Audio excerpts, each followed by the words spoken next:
Hello, people, again.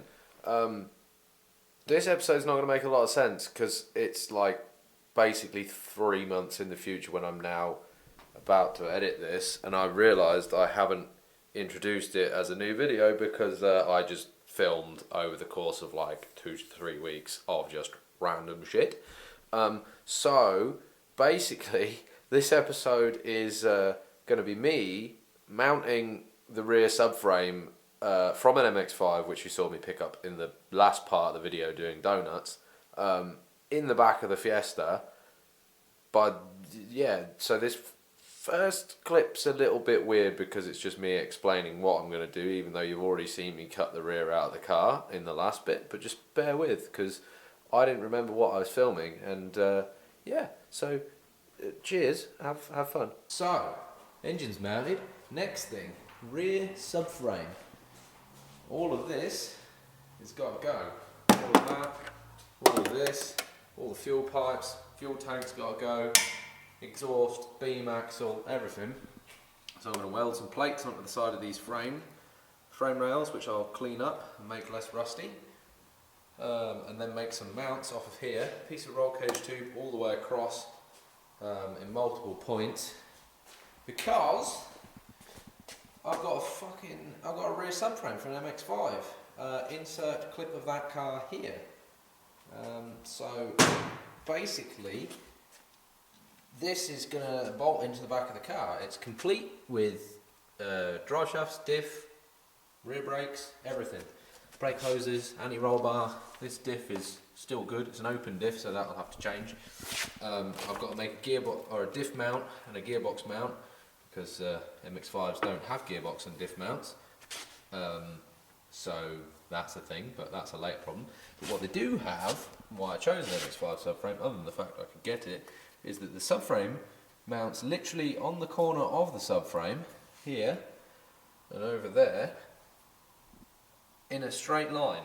The bolt holes are all in a line, so it's literally a case of undoing all the bolts, putting it on there, and with any luck, my measurements, the bolt holes here and here are far enough apart, but not too far enough apart, that they'll fit between this chassis rail here and this chassis rail here. So all we got to do is get with this, offer it up in the wheel well, see where it sits, centre the wheels in the wheel well front to back. So we've got to measure it and centre them between here and here, also up and down ways so that it's not crooked, and then also in and out ways so it's not crooked.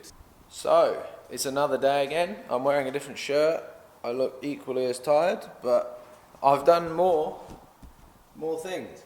The subframe is now sat a lot higher up where it basically wants to be.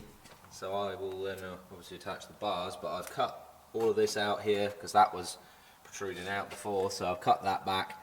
Going to flappy disc that and then put a steel plate across there. This side I haven't had to cut anything because of where the frame obviously sits. I've had to cut that at the front there. I'm going to cut that the same as this side, so you can obviously see the subframe mount bolt there, and then I'm going to do a piece of roll cage tube across from here to there, plate that, and then put the subframe mount on top of that to pick up that front subframe mount. These are going to go across from here, so this mount will be across from one side to the other, like that. Back will be the same, piece of roll cage tube one side to the other. And then we'll have a subframe mounted in the car. So you can see I've cut a opening to clear the top of the wishbone. As that comes up, it comes up at an angle, so it will come like a 45-degree angle at full extension. The first thing I've got to do is plate this side here, and then across the front, come down with a diagonal plate, obviously to clear the wishbone. So yeah, I've got to plate these end pieces.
Hello there.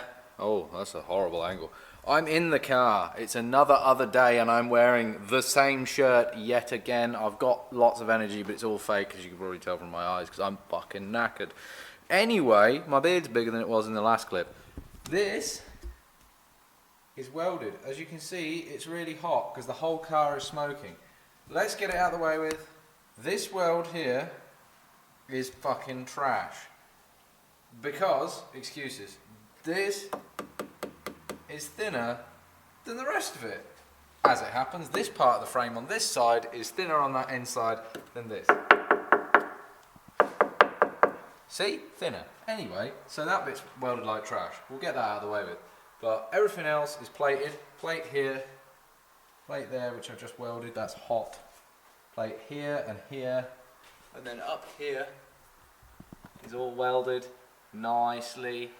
There's this top piece here is like 3 passes of weld to fill up basically the gap, but it's solid. But this bit doesn't really matter because there's actually not going to be any tube going there. I just thought I'd reinforce it as far back as I could, and then this obviously is going to have the tubes at the front.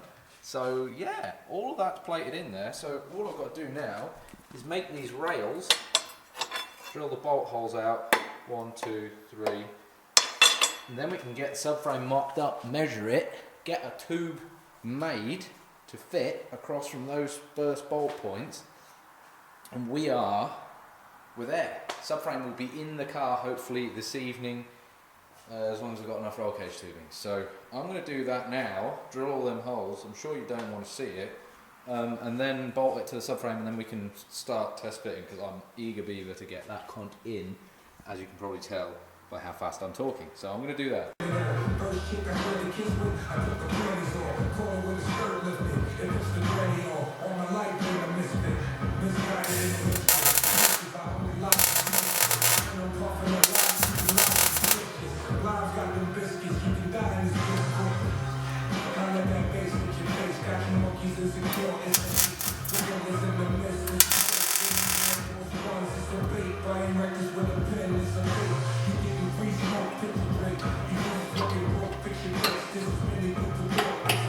I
need no forgiveness. Deliver me from temptation. He never.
It is common with the numbers of I just wait and shake in the time when the people correct my spine. This is the only time I take my time.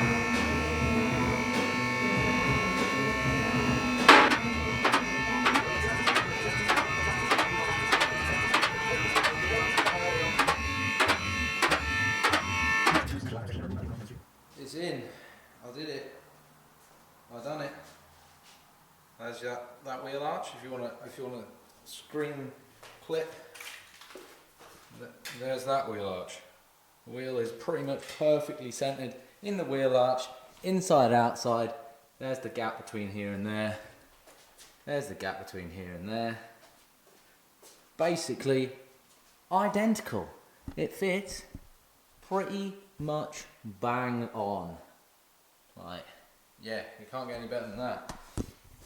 So the only thing left to do, obviously, is tidy, because I've got to tidy because it's a fucking shithole in here. The only thing left to do is now drop it down and see what the ride height is, because the clearance in here between the wishbone and that notch is going to be tight. So I want this low. I want it low boy. I want to be able to squat, but I don't know how much squat we're going to get. We might have to air under function, so unfortunately that may be the case. And I just finished my beer, so it's time to go home.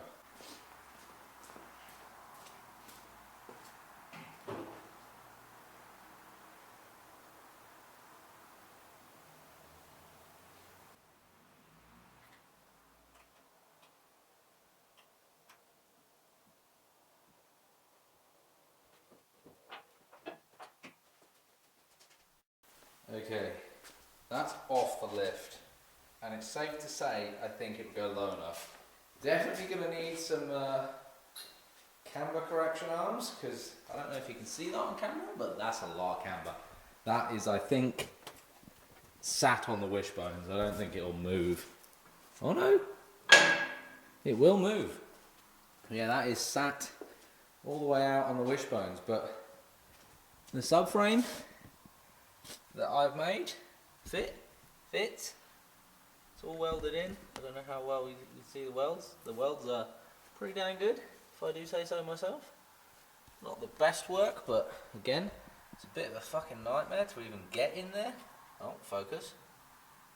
But it's in there. It's braced as much as I can. So the next thing to do is brace this bar to here and then to here. Same with the front, to there and to there.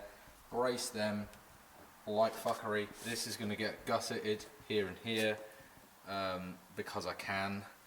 The same with the front. The front's going to get gusseted. And yeah, that's basically it.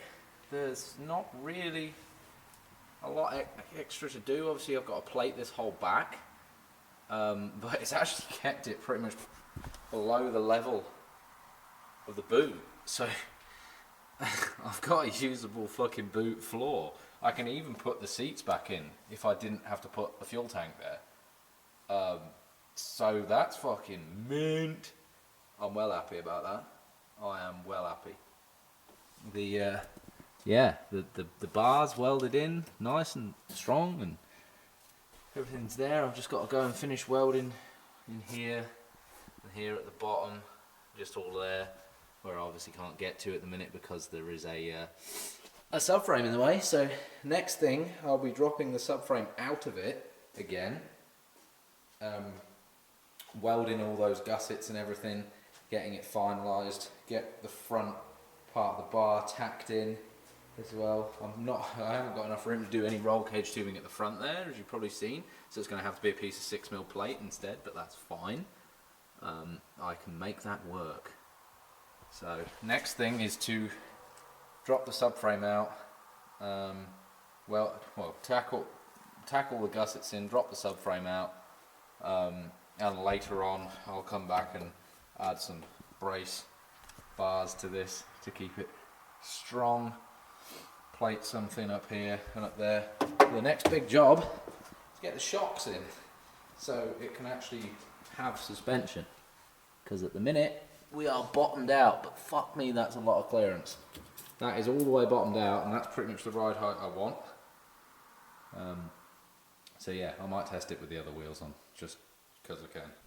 Right, finished the video, and I've just realised I haven't explained anything.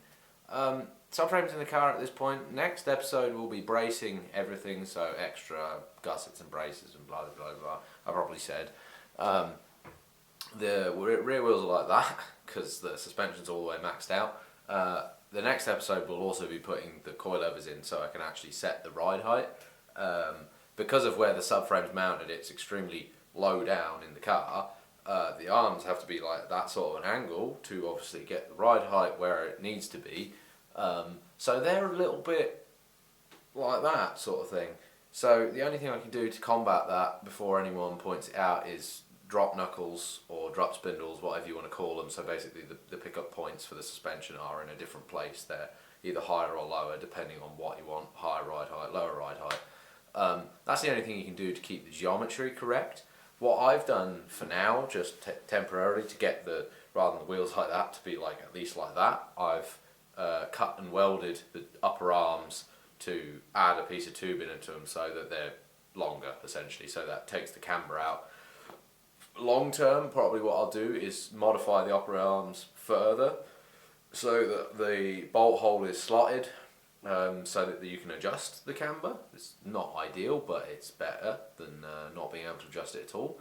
And I'm also going to move that pickup point up in the arm, so the arm, instead of being like that, will be like this, and the bolt point will be higher up, so the hub is physically in a higher place, but the arm is flatter.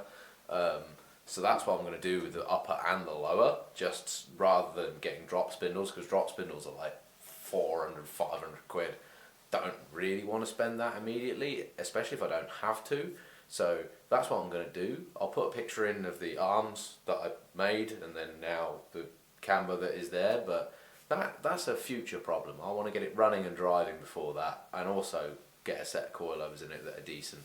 Might get some custom VCs for the rear and for the front, because obviously the rear's got to be different to the front, because it's an MX-5 rear and a Fiesta front. So that's the thing. But next episode you'll see how I've done the suspension and how I've braced everything, and then we will move forward into doing the gearbox brace and the diff brace, and then we've got to make the gearbox tunnel and do the drive shaft. So that's next episode, whenever that happens. I've currently not done it yet, so we'll see what's going on. But for now, goodbye, have a nice evening, and I'll see you in episode